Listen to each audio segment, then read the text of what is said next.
I'm with a very interesting person. His ancestor was the best friend of Muhammad, and he was the first caliph of the entire Muslim world. Is that right, Nasser Siddiqui? That is absolutely right, sir. That's quite a genealogy that you have. Yes, that's why the name Siddiq is synonymous with Abu Bakr Siddiq, the first caliph of the Muslim nation. So, out of curiosity, would most Muslims recognize your last name? Absolutely, absolutely. If I was to go to the Middle East, they would immediately recognize Nasser Siddiq. He's family from the Siddiqs. And speaking of family, he came from a very prosperous family, but he didn't do so bad himself. By 35, he was a millionaire. He had all the neatest cars and homes and everything Hollywood says they'll make you happy. But you know what? He developed a deadly disease. Tell me about that, Nasser. I got very sick, and it started off with blisters on the side of my neck. And by the morning, it had grown to blisters half inch in size on the side of my neck. This isn't supposed to happen to you. Everything. No. But of course, you were working about 18 hours a day, and so your immune system was Yes. down minus zero. They rushed me to hospital. I had passed out twice that night. They rushed me to hospital, Toronto General Hospital in Toronto, Canada. In the emergency section, they diagnosed it as the worst case of shingles ever recorded in the history. I was in so But wait a second, I had shingles and I was in pain, but that wasn't, I couldn't die from it. Well, this one was from the top of my head all the way down here, all the way down the side of my face, this ear, this neck, this shoulder. They admitted me to hospital. The next morning, this ear was touching this shoulder. It was like a balloon. I looked like a leper, deformed on this side. And my immune system was not fighting back. Now, do you have a picture of that? Would you show us that? Yes, absolutely. This is what I look like in that hospital room. Blisters 1 inch in size, chickenpox, temperature 107.6, and brain damage. In this condition, with hypothermia, they left me to die. Well, the doctors actually came into the hospital, standing over your bed. Yes. They think you're out of it, you're sleeping. Yes. What did you hear them say? They examined me and they said that his immune system has shut down. This is spreading across his body. We can't do anything about the hypothermia because the brain had cooked itself, and they said I would probably be dead by the morning. In fact, Anita, they took her out of the room afterwards and explained to her that if I lived, this is someone that worked with you. Yes, my eye would be blind, my ear deaf, there's brain damage, this side of the face would be paralyzed, and if I lived, I would be a vegetable, but probably I would be dead by the morning. Okay, you hear this horrible report. Yes. You're a Muslim. Yes. Did you prepare? What does a Muslim think when he gets a death sentence? Like Allah is not a healer.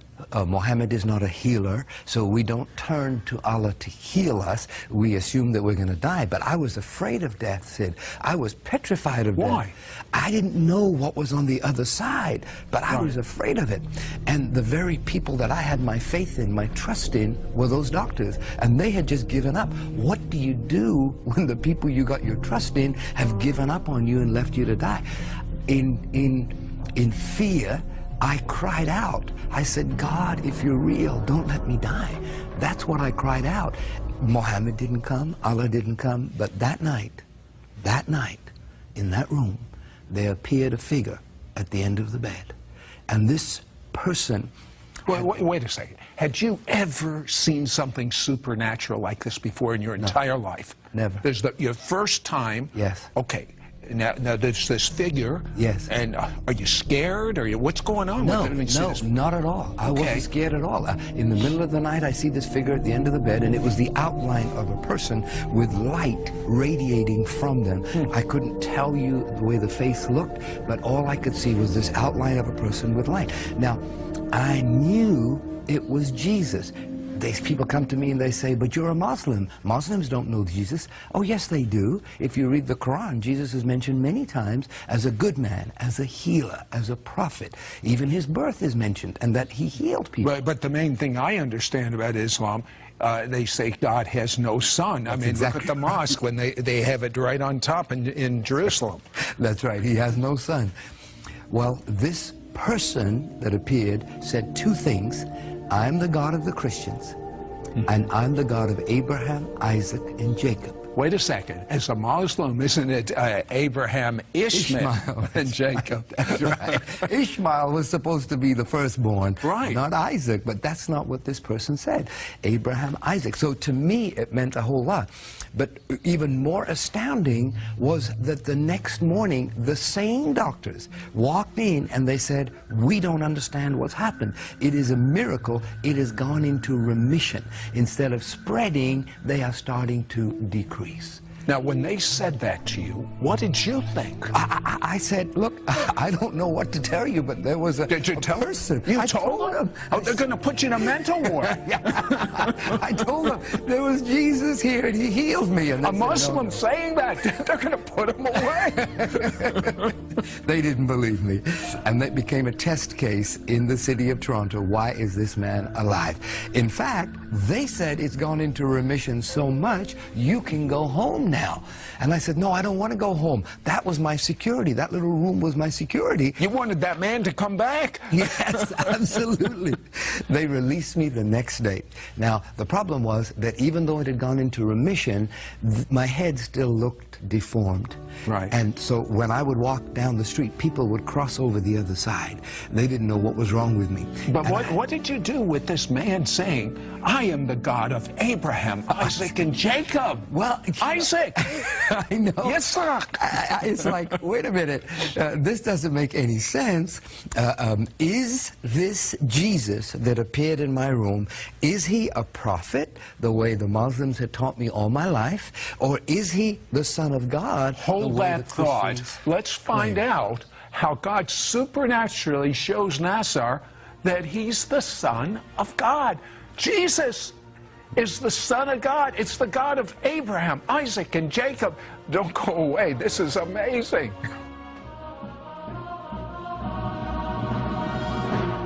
We'll be right back to It's Supernatural. Hello, Sid Roth here with Nasser Siddiqui, and Nasser is a Muslim. He is literally dying, the worst case of shingles the hospital had ever seen, and a man comes in, he just intuitively knows that it's Jesus, and he's emanating such love, such light, that healing begins to start in Nasser's body. The doctors don't understand it. They release him. He wasn't completely healed, but he went from no hope to being able to leave the hospital. But he had a problem because this man that visited him, Jesus, said, I am the God of Abraham, Isaac, and Jacob. And if he knew one thing, he knew God has no son, but that's what he said. Exactly so what did you do about that? I had that burning question. Is Jesus really the Son of God? And I got home that day, the day I was released from the hospital. The next morning, I wake up at 6 o'clock. I don't know why I woke up at 6, turned on the television. There were two men, just like here, talking about that very question. And on the screen, it says, is Jesus the Son of God? My goodness. Coincidence? I don't think so. That was the very question that was in my heart. And they're talking back and forth. And they were talking about how God sent his Son to die on the cross for our sins because of his love for us. Now, as a Muslim, what did this mean to you? It's so strange. Well, as a Muslim, I was taught all my life that to know that you're going to heaven, your good works have to exceed your bad works. And it's only through works. The only exception of that in Islam is called jihad. Jihad is when you die for your cause. You die for your God. And here I'm hearing these two men talk about not dying for your God, but your God dying for you. I'd never experienced that kind of love in my life. And I said, could this be true? Could it be true that God, the Father, sent Jesus, the Son, to pay the price for my sins, for everything that I've done wrong. This was all new to me, but it was exciting. And these men were talking back and forth that yes, Jesus is the Son of God, and yes, it is documented that he walked the earth, and it is documented that he healed, and it is documented that he died on the cross and paid the price for the sins of all men. So what happened with this horrific disease that you had? Well, that day when that program finished, I got on my knees. They led me in a prayer. I asked Jesus to be the Lord of my life. I found a photograph of the way I used to look, and I started praying to this Jesus. Can you make me look like this again? I had looked 75 years old. My whole face is aged. 5 days later, I woke up at 5 o'clock in the morning. The doctor said, don't scratch the blisters, they're contagious. But I saw some on my pillow, so I must have scratched them in the middle of the night. I got out of bed, stood under the shower, said for an hour and a half, every single blister from the top of my head, my face, my ear, my neck, my shoulder, fell, and the skin was red like raw meat. And the doctor said I would have white blotches, but as you can see, there's no blotches. So is there any doubt in your mind that God is the God of Abraham, Isaac, and Jacob, and that Jesus is his son? Any doubt? No doubt whatsoever. I'll tell you. I have living proof. I'm sure of that. So Nasser ends up, storybook, he marries his associate, Anita.